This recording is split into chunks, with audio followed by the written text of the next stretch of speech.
Selamat pagi Bapak. Selamat pagi Bu. Ini, oh iya Pak, habis ini Bapak akan melakukan coaching, ya? Iya Bu.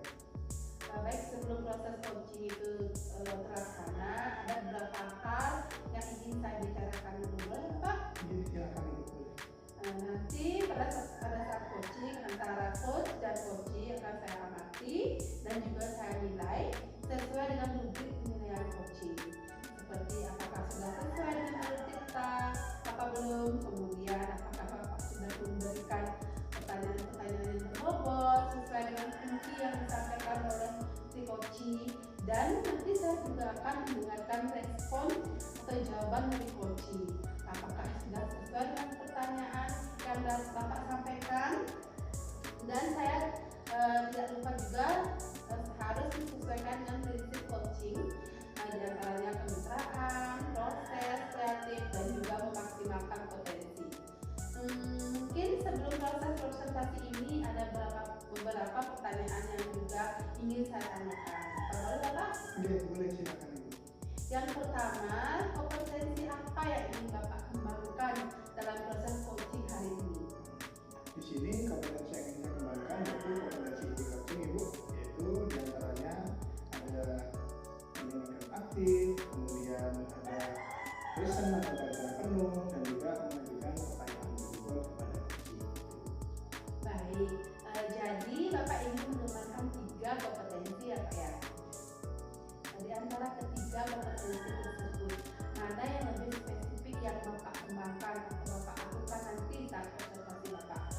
Yang lebih spesifik yang ingin saya kembangkan nanti yaitu kemampuan mendengarkan aktif dan juga mengajukan pertanyaan berbobot kepada coaching.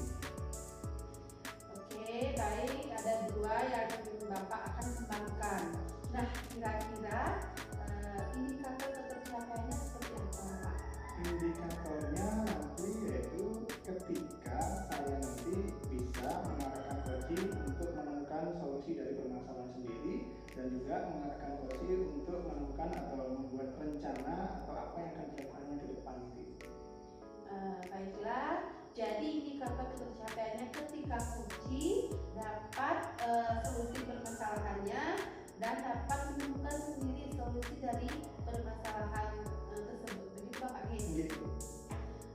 Baik Bapak, terima kasih atas jawaban-jawaban Bapak. Silakan nanti Bapak melakukan observasi atau coaching dengan sebaik-baiknya, dan nanti setelah proses coaching selesai kita akan ngobrol-ngobrol santai seperti ini lagi nih Pak Gini? Gitu.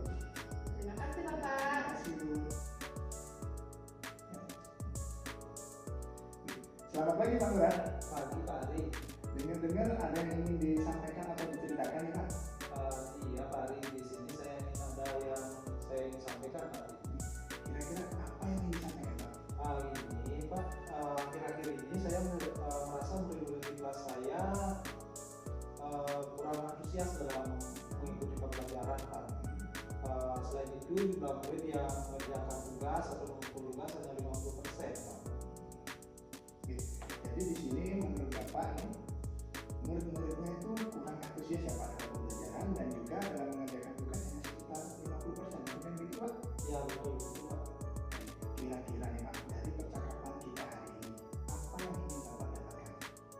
Di sini saya mengharapkan dapat menemukan solusi atas permasalahan yang saya hadapi terkait tentang antusias murid-murid yang saya ajak. Jadi di sini Bapak mengharapkan yaitu mendapatkan solusi dari permasalahan tadi, yaitu antusiasme murid dalam mengikuti pembelajaran ya Pak. Nah, kira-kira Pak, antusiasmenya itu yang seperti apa yang ingin Bapak dapatkan? Di sini anak-anak jadi semangat dan aktif dalam kegiatan pembelajaran Pak. Maunya saya. Jadi menurut Pak Nanda, hal apa sih kira-kira yang membuat murid-murid itu kok sampai kurang antusias dalam mengikuti pembelajaran bersama Bapak? Kalau saya ingat-ingat kembali, hal yang menyebabkan murid-murid saya kurang antusias adalah yang pertama, pembelajaran saya sepertinya sedikit membosankan Pak.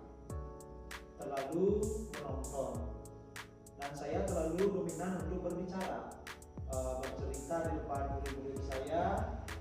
Dan yang kedua, saya tidak memberikan kesempatan buat murid saya untuk berpendapat atau aktif berbicara dalam pembelajaran saya, Pak. Gitu ya Pak. Jadi kira-kira di sini ya Pak, yang membuat murid Bapak itu bisa antusias dalam pembelajaran apa? Kalau menurut saya, murid-murid pasti menginginkan pembelajaran yang asik, Pak.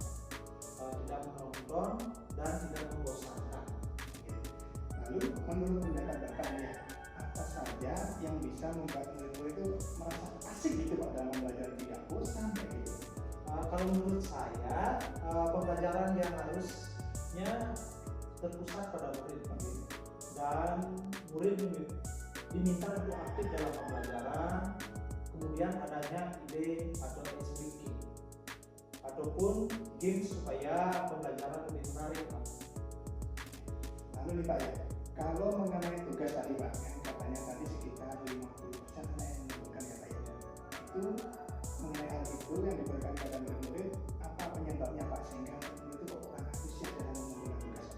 Kalau menurut saya itu kemungkinannya karena tugas yang saya berikan terlalu banyak, Pak, dan berisi banyak pertanyaan, di mana tanpa saya memberikan sumber belajar yang beragam dan mengasihkan.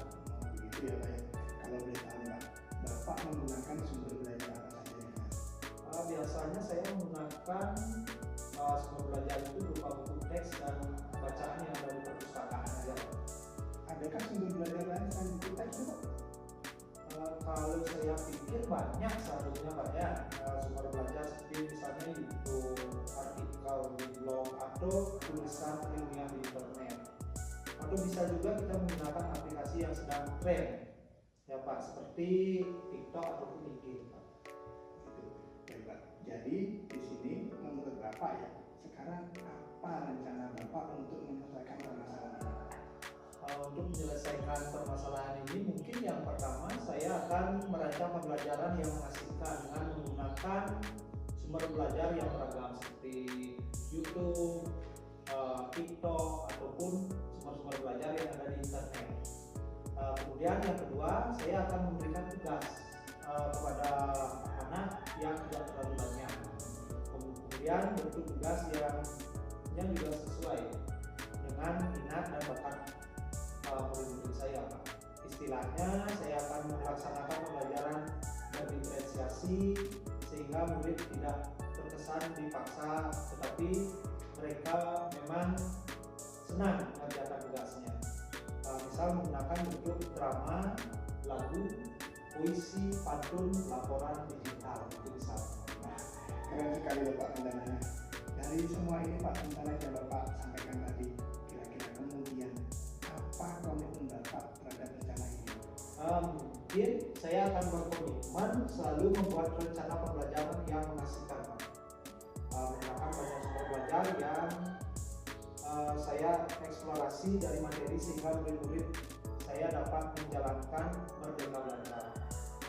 Dan saya membuat murid-murid saya senang dalam kegiatan eksplorasi materi tanpa ada unsur paksaan. Misalnya akan saya serahkan pemilihan sumber belajar kepada murid-murid.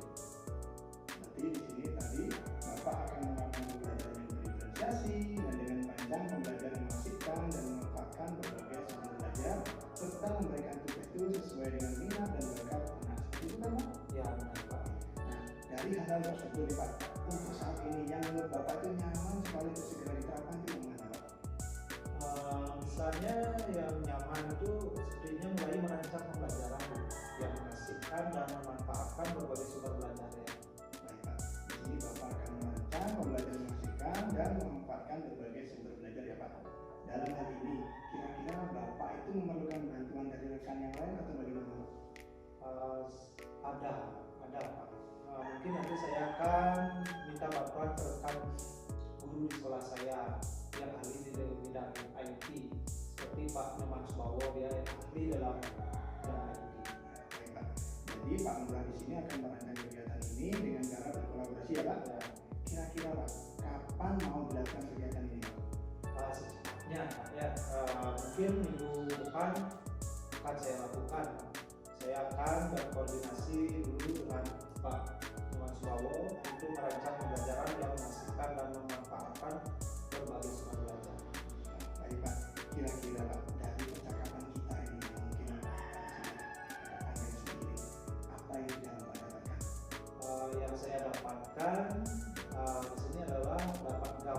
tentang perencanaan pembelajaran yang mengasihkan dengan berbagai sumber belajar dari guru di sekolah saya ya, misalnya yang yang pandai di dalam IT, diikut sertakan dalam proses pembuatan pembelajaran. Seperti apa ya? Di sini Bapak sudah memberi gambaran tentang bagaimana menciptakan pembelajaran yang mengasihkan dan juga memanfaatkan berbagai sumber belajar begitu. Baik Pak, saya tunggu nanti kabar-kabarnya Pak yang minggu depan, dan semoga setelah ini Bapak nanti juga ada kesempatan kita ngobrol kembali, dan saya tidak sabar untuk segera mendengar apa yang sudah Bapak rencanakan ini bisa terrealisasi. Jadi mungkin sampai di sini percakapan kita Pak. Semoga rencana Bapak merancang pembelajaran yang mengasihkan nantinya dan juga berkolaborasi dengan mereka dapat berjalan dengan baik ya Pak ya. Ya Pak, terima kasih. Bapak sudah mau meluangkan waktunya dengan saya ya, mendengarkan keluh kesah saya, dan mudah-mudahan apa yang nanti saya lakukan bisa bermanfaat dan terjadi perubahan pada diri saya khususnya dalam melakukan pembelajaran yang mengasihkan dan memanfaatkan berbagai sumber belajar. Sama-sama Bapak. Mungkin kali kalau ada yang diceritakan langsung saja hubungi saya Pak. Baik, terima kasih Pak ya. Ya, Terima kasih Pak. Selamat pagi Bapak. Ya, pagi. Selamat pagi Pak Ari. Selamat pagi Bu Prita. Kembali lagi kita pada kesempatan kali ini ya. Baik Pak, gimana dari proses coachingnya? Sudah berjalan dengan lancar? Syukur ya Bu ya, tadi proses coachingnya sudah berjalan dengan lancar. Nah, setelah observasi terhadap proses coaching tadi, ada beberapa pertanyaan ya Pak ya yang bisa tanyakan. Yang pertama, apa saja sudah dilakukan saat coaching terkait indikator ketercapaian pengembangan yang ingin Bapak lakukan? Tadi saat coaching saya sudah melakukannya ya Bu ya, sesuai dengan arahan Bapak, yaitu menanyakan tujuan, identifikasi dengan menanyakan informasi-informasi terkait permasalahannya, rencana aksi, dan juga tanggung jawab. Kemudian saya juga menggali potensi dari coaching untuk menemukan solusi dari permasalahannya sendiri. Baik, jadi Bapak sudah berhasil ya Pak ya melakukan coaching sesuai alur kita. Sesuai yang saya amati juga, Bapak ada beberapa pertanyaan nanti saya tekan dari Bapak. Ada sudah berhasil melakukan sesuai alur kita, yaitu menanyakan tujuan pada coaching, mengidentifikasi permasalahan yang ada pada coaching. Kemudian Bapak juga sudah mengarahkan coaching untuk merencanakan aksi atau tindakan apa yang akan dia lakukan, dan Pak Ali juga sudah berhasil menumbuhkan rasa tanggung jawab pada coaching agar rencana aksi dapat berjalan dengan baik.